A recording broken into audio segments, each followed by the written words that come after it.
우리가 살아가며 가장 관심을 두는 것 중에는 돈과 인간관계가 있을 것입니다. 그런데 돈과 인간관계는 서로 때려야 뗄 수 없는 관계입니다. 막대한 부를 얻고 돈을 버는 것도 결국 인간관계에서 출발하는 것이기 때문입니다. 좋은 인간관계는 운을 부르고 우리를 부자로 만들 수 있습니다.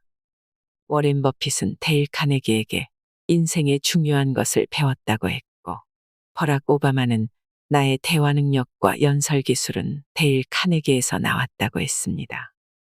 이들은 모두 사람을 잘 다루었기 때문에 성공할 수 있었습니다. 세대를 뛰어넘어 읽혀온 최고의 자기계발서. 오늘 소개해드릴 책은 데일 카네기의 인간관계론입니다. 당신 인생의 주도권을 되찾는 시간이 되길 바랍니다. 골치 아픈 인간관계의 처세법이 궁금하셨다면 오늘 영상이 도움이 되시리라 생각합니다. 우호적으로 다가가라. 우드로 윌슨은 이렇게 말했다. 두 주먹을 꽉 쥐고 저를 찾아오면 저도 당신만큼이나 빨리 두 주먹을 꽉 쥐게 될 겁니다.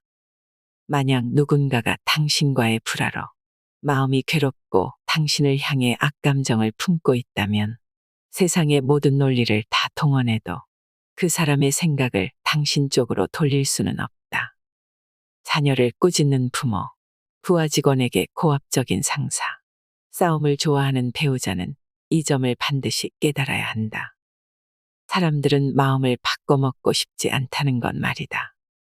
억지로 몰아간다고 해서 그들이 우리 생각에 동의해 주지는 않는다.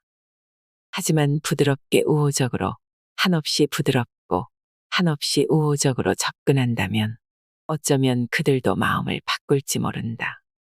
링컨은 벌써 100년도 더 전에 그렇게 말했다. 그가 한 말을 직접 들어보자. 한 바가지의 쓸개즙보다 꿀 한 방울이 더 많은 파리를 잡는다는 말은 오래된 명언이다. 그러니 사람 문제에 관해 누군가를 당신의 대의에 동참시키고 싶다면 먼저 당신이 그의 진실한 친구라는 사실부터 납득시켜라. 그게 바로 그 사람의 마음을 사로잡을 꿀 한 방울이다. 말하자면 이성에 이르는 가장 확실한 길이다. 바람보다는 태양이 코트를 더 빨리 벗길 수 있다. 친절한 태도, 우호적인 접근, 상대에 대한 인정이야말로 세상의 모든 바람과 폭풍보다 더 쉽게 사람들의 마음을 바꿀 수 있다. 원칙. 우호적으로 시작하라. 더 잘하고 싶은 욕구를 자극하는 법. 피트가 새로운 강아지를 훈련시키는 모습을 지켜보면 참 재미있었다. 강아지가 아주 조금만 발전해도 피트는 강아지를 쓰다듬고 칭찬하고 간식을 주며 잘했다는 표현을 확실히 했다. 피트의 방법이 새로운 것은 아니다. 동물 훈련사들이 수백 년간 써왔던 방법이다. 그런데 왜 우리는 누군가의 행동을 바꾸고 싶을 때 똑같은 상식을 발휘하지 않을까? 왜 채찍 대신 당근을 쓰지 않을까? 왜 비난 대신 칭찬을 하지 않는 걸까? 아주 작은 발전에도 칭찬을 하자. 그래야 계속해서 발전하고 싶어진다. 심리학자 제스 레어는 자서전에서 이렇게 말했다. 칭찬은 인간의 따뜻한 영혼에게 햇볕과 같다. 칭찬이 없으면 우리는 자랄 수도 꽃을 피울 수도 없다. 그런데도 대개 남에게 비난이라는 찬바람을 불려고 한다. 다른 사람들에게 칭찬이라는 따뜻한 햇볕을 비추기를 꺼린다. 원칙. 손톱만큼이라도 나아진 것은 모조리 칭찬하라. 잘했다고 말할 때는 진심을 담고 칭찬을 할 때는 아낌없이 쏟아부어라. 적을 만들지 않는 확실한 방법. 시어도어 루스벨트가 백악관에 있을 때 이런 고백을 했다. 자신이 오를 가능성이 75%만 되어도 더 바랄 게 없다고 말이다. 20세기의 가장 뛰어난 인물 중 한 명이 바랄 수 있는 최고 수준이 75%라면 여러분이나 나는 어떨까? 만약 당신이 오를 가능성이 55%라고 확신할 수 있어도 지금 당장 월스트리트에 가서 하루 $100만 벌 수 있을 것이다. 그 55%조차 옳다고 확신할 수 없으면서 왜 다른 사람에게 틀렸다고 말하는가? 꼭 말을 해야만 상대에게 틀렸다고 표현하는 것은 아니다. 바라보는 눈길로, 억양으로, 제스처로 우리는 얼마든지 상대가 틀렸다고 표현할 수 있다. 당신이 상대를 틀렸다고 했는데 그 상대는 당신에게 동의해주고 싶을까? 당신은 상대의 지적 능력에, 판단력에, 자존심에, 자존감에 직격탄을 날렸다. 그러면 상대도 반격하고 싶어진다. 절대로 마음을 바꾸고 싶지 않다. 벌써 300년 전에 갈릴레오는 이렇게 말했다. 사람에게 무언가를 가르칠 수는 없다. 그저 자기 안에서 찾아내게끔 도와줄 수 있을 뿐이다. 체스터필드 경은 아들에게 이렇게 말했다. 가능하면 다른 사람들보다 현명해져라. 하지만 그 사실을 입 밖에 내지는 마라. 소크라테스는 아테네의 추종자들에게 여러 번 이야기했다. 내가 아는 것은 내가 아무것도 모른다는 사실뿐이다. 원칙. 상대의 의견을 존중하는 태도를 보여줘라. 절대로 상대가 틀렸다고 말하지 말라. 틀렸을 때는 인정하라. 자신의 실수를 인정할 용기를 내보면 어느 정도의 만족감을 느낄 수 있다. 죄책감이나 방어적인 태도가 싹 사라질 뿐만 아니라 실수 때문에 생긴 문제도 해결되는 경우가 많다. 본인의 실수를 방어하려는 시도는 어떤 바보라도 할 수 있다. 그리고 대부분의 바보가 그렇게 한다. 그러나 실수를 먼저 인정하는 사람은 무리에서도 눈에 띈다. 스스로도 한 차원 높은 희열을 맛볼 수 있다. 옛 속담을 기억하라. 싸움은 결코 만족을 주지 않는다. 항복하면 기대 이상을 얻는다. 원칙. 내가 틀렸을 때는 빠르고 단호하게 인정하라. 내라고 먼저 말하게 하라. 대화를 할 때 처음부터 서로 의견이 다른 부분을 이야기하지 말라. 의견이 같은 부분부터 부각하며 시작하라. 가능하면 양쪽이 똑같은 목적을 향해 노력 중이고 실현하는 방법의 차이가 있을 뿐이라는 점을 강조하라. 처음에 상대가 네 맞아요 라고 말하게 하라. 가능하다면 상대가 아니요를 말할 일이 없게 하라. 해리 오버스트리트 교수는 이렇게 말한다. 아니요는 가장 극복하기 힘든 핸디캡이다. 일단 한 번 아니요라고 말하면 내 모든 자존심을 걸고 그 입장을 지키게 된다. 나중에 아니요가 경솔했다는 생각이 들더라도 귀중한 내 자존심을 고려할 수밖에 없다. 일단 한 번 뱉었다면 반드시 고수해야 할 것 같은 기분이 든다. 따라서 긍정으로 시작하는 것이 매우 중요하다. 노련하게 말을 잘하는 사람은 처음부터 맞아요라는 반응을 여러 개 끌어내고 시작한다. 그렇게 되면 듣는 사람의 심리가 긍정적으로 흘러가게 된다. 마치 당구공의 움직임과 비슷하다. 한쪽으로 보낸 후에 방향을 틀려고 하면 힘이 든다. 그걸 다시 반대쪽으로 보내려면 훨씬 더 많은 힘이 든다. 만약 처음에 학생이나 고객, 아이, 배우자가 아니요를 말했다면 그렇게 곤두서 있는 부정적 태도를 긍정으로 바꿔놓기 위해서는 천사 수준의 지혜와 인내가 필요하다. 원칙. 상대가 즉시 네 맞아요 라고 말하게 하라. 상대가 더 많이 이야기하게 하라. 상대를 설득하려는 사람들은 대부분 말을 너무 많이 한다. 상대가 실컷 말하게 하라. 상대의 사업이나 문제점에 대해서는 당신보다 상대가 더 많이 한다. 그러니 상대에게 질문하라. 상대에게 말할 기회를 줘라. 내 생각과 다른 이야기가 나오면 끼어들고 싶을 수도 있다. 하지만 끼어들지 말라. 위험한 짓이다. 어차피 상대는 당신의 말에 귀를 기울이지 않을 것이다. 왜냐하면 아직 못다한 말이 표현하지 못한 수많은 생각이 남아있기 때문이다. 참을성을 갖고 열린 마음으로 들어줘라. 진심으로 들어줘라. 상대가 품고 있는 생각을 모두 말하게 하라. 프랑스의 철학자 라로슈 푸코는 이렇게 말했다. 적을 만들고 싶으면 친구보다 더 잘나라. 친구를 만들고 싶으면 친구가 더 잘나게 둬라. 왜 그럴까?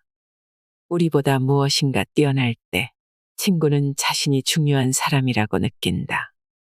그러나 우리가 더 잘나서 우리의 성공을 자랑하면 친구는 시기심이나 심지어 적개심까지 불러일으킬 수 있다. 그러니 우리가 성취한 일은 최소화하자. 겸손해지자. 겸손은 언제나 적중한다. 우리는 겸손해야 한다. 왜냐하면 당신이나 나나 곧 죽을 테고 100년만 지나면 까마득히 잊힐 것이기 때문이다. 우리가 이룬 별것도 아닌 일을 떠들어서 남들을 지루하게 만들기에는 인생이 너무 짧다. 그러니 다른 사람들이 이야기하게 하자. 그러니 타인이 내게 동의하도록 설득하고 싶다면 이렇게 하라. 원칙. 대화할 때는 상대가 말을 많이 하게 하라. 논쟁의 승자는 없다. 의견 차이를 환영하라. 이 격언을 기억하라. 두 동업자가 항상 같은 의견일 바에는 한 명은 필요 없다. 미처 생각지 못했던 부분을 알려준 것에 고마워하라. 그 의견 차이는 심각한 실수를 저지르기 전에 생각을 고칠 좋은 기회다. 본능적으로 반응하지 마라. 불쾌한 상황에서는 무심결에 방어적인 반응이 나오기 쉽다. 그러니 조심하라. 차분함을 유지하고 무심결에 반응하지 않도록 유의하라. 아무 생각 없이 내놓는 반응이야말로 최선이 아니라 최악의 모습이 될지 모른다. 성질을 죽여라. 기억하라. 무엇에 화를 내는지 보면 그 사람의 그릇을 알 수 있다. 일단 들어라. 상대에게 말할 기회를 줘라. 상대가 말을 끝낼 때까지 기다려라. 저항하거나 방어하거나 반박하지 말라. 그러면 벽만 더 높아진다. 이해라는 다리를 놓도록 노력하라. 오해라는 벽을 더 높이 쌓지 말라. 동의할 수 있는 부분을 찾아라. 상대의 말을 끝까지 들었으면 먼저 동의할 수 있는 지점부터 생각하라. 정직하라. 내가 실수했다고 인정할 수 있는 부분을 찾아보라. 실수에 대해 사과하라. 상대를 무장해제시키고 방어적인 태도를 줄이는데 도움이 될 것이다. 상대의 아이디어를 생각해보겠다고 약속하고 철저히 연구하라. 실제로 그렇게 하라. 상대가 관심을 가져준 것에 진심으로 감사하라. 누구든 시간을 내서 당신과 다른 의견을 내주었다는 것은 당신과 같은 문제에 관심이 있다는 뜻이다. 당신을 정말로 돕고 싶어 하는 사람이라고 생각하라. 어쩌면 적을 친구로 만들 수 있을지도 모른다. 양측 모두 문제를 끝까지 생각할 시간을 가질 수 있도록 결정을 미루라. 나중에 또는 내일 다시 회의하자고 하라. 그러면 사실관계를 더 많이 알아낼 수도 있다. 다음 회의를 준비하면서 스스로 다음과 같은 질문을 어렵더라도 던져보라. 원칙. 논쟁에서 최선의 결과를 얻는 유일한 방법은 논쟁을 피하는 것이다. 자기 생각이라고 믿게 하면 협조를 얻는다. 내가 설득당했다거나 누가 나한테 시킨다는 기분이 들면 좋아할 사람은 아무도 없다.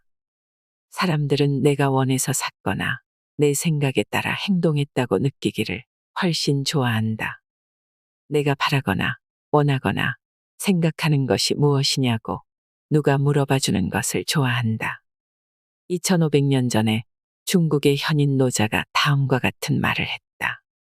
강이나 바다가 수많은 계곡물의 존경을 받는 이유는 늘 더 아래쪽에 있기 때문이다. 강이나 바다는 그렇게 계곡물을 다스린다. 사람들보다 위에 있고 싶은 현자는 자신을 사람들 밑에 둔다. 사람들보다 앞에 있고 싶은 현자는 사람들의 뒤로 간다. 그래서 현자가 사람들 위에 있어도 사람들은 그 무게를 느끼지 못하고 현자가 사람들의 앞에 있어도 사람들은 그게 모욕이라 생각하지 않는다. 원칙. 상대의 아이디어라고 생각하게 하라. 기적을 가져다주는 공식. 다른 사람들이 완전히 틀릴 수도 있다는 사실을 기억하라. 하지만 당사자는 그렇게 생각하지 않는다. 그렇다고 다른 사람을 비난하지 말라. 비난은 어떤 바보라도 할 수 있다. 타인을 이해하려고 노력하라. 오직 현명하고 마음이 넓으며 남다른 사람만이 다른 사람을 이해하려고 시도라도 해본다. 사람들이 그렇게 생각하고 행동하는 데는 이유가 있다. 그 이유를 캐내라. 그러면 그 사람의 행동에 대한 열쇠가 될 뿐만 아니라 그가 어떤 사람인지까지 알아낼 수 있다. 최선을 다해서 상대의 입장이 되어보라. 내가 그 사람 입장이라면 어떤 기분이 들까? 어떻게 반응할까? 하고 속으로 생각해보면 시간도 절약되고 짜증도 덜 난다. 왜냐하면 이유가 궁금해지면 결과를 혐오할 가능성이 줄어들기 때문이다. 게다가 이렇게 하면 인간관계의 기술도 극적으로 끌어올릴 수 있다. 대화에서 협조적인 태도를 얻고 싶다면 상대의 아이디어와 감정을 내 것만큼 중시하고 있음을 보여주어야 한다.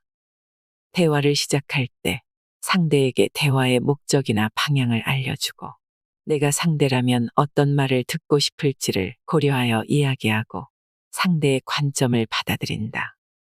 그러면 상대도 우리의 아이디어에 대해 마음을 열 것이다. 상대방의 시선으로 대상을 볼 수 있다면 감당하기 힘든 개인적 문제가 생겨도 긴장감을 누그러뜨릴 수 있다. 원칙. 최선을 다해 상대의 관점에서 대상을 바라보라. 누구나 바라는 것을 줘라. 말싸움을 멈춰주고 악감정을 없애주고 호의를 만들어내고 상대가 내 말에 열심히 귀를 기울이게 해주는 마법의 주문이 있다면 알고 싶지 않은가? 여기 그 마법의 주문이 있다. 당신이 그렇게 느낀다고 해도 저는 손톱만큼도 당신을 탓하지 않아요. 제가 당신이었어도 똑같이 느꼈을 겁니다.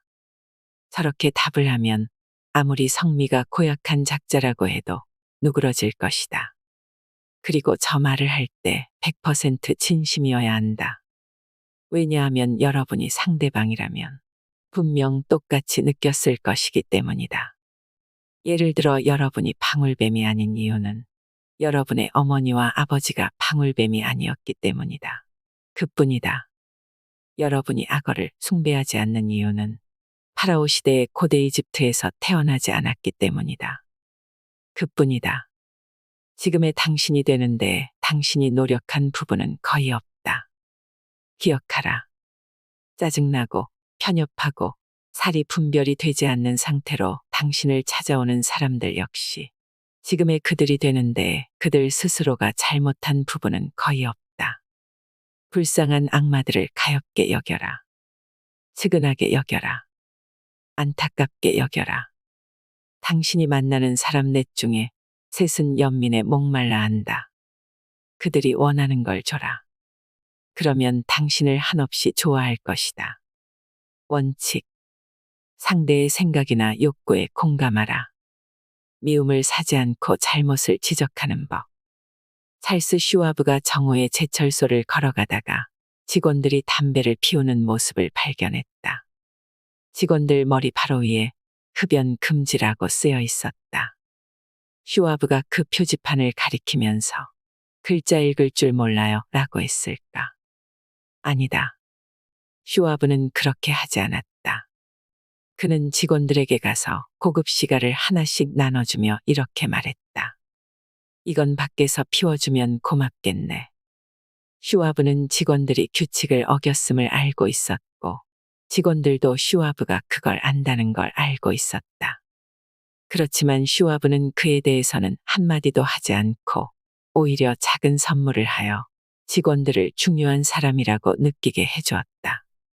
이런 사람을 과연 누가 좋아하지 않을 수 있을까? 그렇지만 때로는 보다 직접적인 행동이 필요한 상황도 있다. 그런데 이때 여러분이 원하는 내용을 요령 있게 말할 수 있었는데도 그런 의도를 박살내버리는 단어가 하나 있다. 그런데 이 단어는 독약이다. 이 단어는 칭찬의 탈을 쓴 지적질이고 이야기하려는 진짜 내용을 교묘하게 위장한다. 옷이 예뻐. 그런데 색이 너한테 안 어울려. 마지막 시험은 아주 잘 봤어. 그런데 이 과목을 통과하지는 못했어. 단어 하나가 어마어마한 차이를 낳을 수 있다. 그런 데가 등장하면 아무리 진심에서 나온 칭찬도 그 다음에 할 말을 위한 미끼로 전락한다. 처음에는 분명히 진심에서 나온 칭찬이었는데 사탕 발림 역할을 하는 순간 상한 우유처럼 신맛을 띠게 된다. 그런 데는 문제가 있다는 뜻이고 상대도 그걸 안다. 그러니 그런 데는 사용하지 말라. 여러분의 의견을 제시하는 더 정직하고 보다 나은 방법을 찾아라. 원칙. 실수는 간접적으로 알려줘라. 명령을 좋아하는 사람은 없다. 타벨은 RCA의 설립자 오웬 영의 전기를 쓸 당시 한 남자를 인터뷰한 이야기를 들려주었다. 그는 3년 동안 오웬 영과 같은 사무실을 썼다. 그런데 그 긴 시간 동안 오웬 영이 누군가에게 직접적으로 명령하는 모습을 단 한 번도 보지 못했다고 단언했다. 명령이 아니라 늘 의견을 제시했다고 한다. 오웬 영은 이래라 저래라 하거나 혹은 이건 하지 마라, 저건 하지 말아라고 말하는 법이 없었다. 늘 이렇게 말했다. 이 방법도 한번 생각해봐. 그게 효과가 있을까? 또 편지를 받아쓰게 한 다음에는 자주 이렇게 말했다고 한다. 자네 생각은 어때? 비서가 쓴 편지를 본인이 검토할 때는 이렇게 말했다고 한다. 여기를 이런 식으로 표현하면 좀 더 나을 것 같아. 오웬 영은 늘 사람들에게 스스로 행동할 기회를 주었다. 비서에게도 무엇을 하라고 시킨 적이 없었다. 비서가 하는 대로 내버려 두고 실수를 통해 배우게 했다. 이렇게 하면 사람들의 실수를 바로잡기가 쉽다. 또한 상대의 자존심을 지켜주고 상대가 중요한 사람이라는 느낌을 줄 수 있다.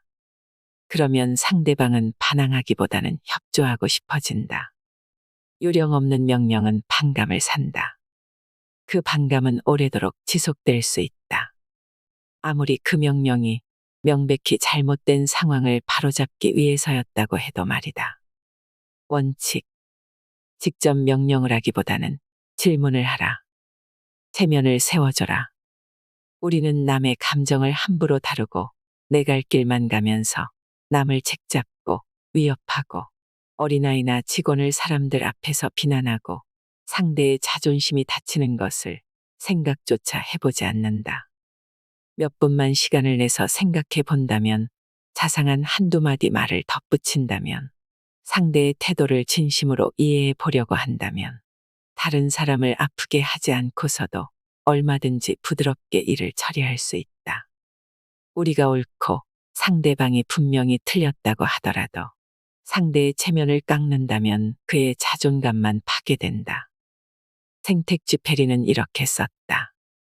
상대의 눈에 비친 그 자신을 깎아내리는 말이나 행동을 할 권리가 나에게는 전혀 없다. 중요한 건 내가 그 사람을 어떻게 생각하느냐가 아니라 그 사람이 자기 자신을 어떻게 생각하느냐다. 상대의 자존감에 상처를 입히는 짓은 범죄다. 원칙. 상대의 체면을 세워줘라. 강아지에게도 좋은 이름을 붙여준다. 어린이나 청소년에게 골칫덩어리니 비행 청소년이니 하는 꼬리표를 붙이면 틀림없이 그에 맞게 행동할 것이다. 그러지 않을 이유가 무엇인가? 이미 비난을 받고 있는데 더 잃을 것이 없다는 마음이 들 수밖에 없다.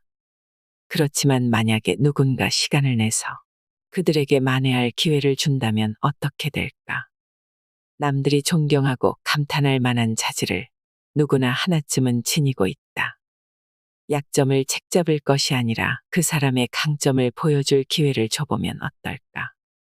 원칙. 상대에게 훌륭한 명성을 주고 거기에 부응하게 하라. 데일 카네기는 말했습니다. 만약 당신이 이 책을 읽었는데도 인생의 여러 상황에 대처하는 능력이 조금도 좋아지지 않았다면 이 책은 당신에게는 완전히 실패작인 셈이다. 왜냐하면 교육의 큰 목표는 지식이 아니라 실천이기 때문이다. 이 책은 분명 실천용 책이다.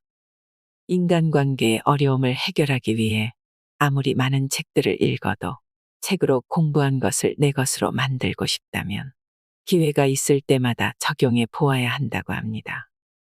그렇지 않으면 금세 잊어버릴 것이기 때문입니다.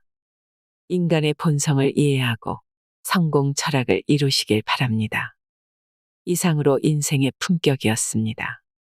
하루하루 당신의 품격이 더 빛나길 바랍니다.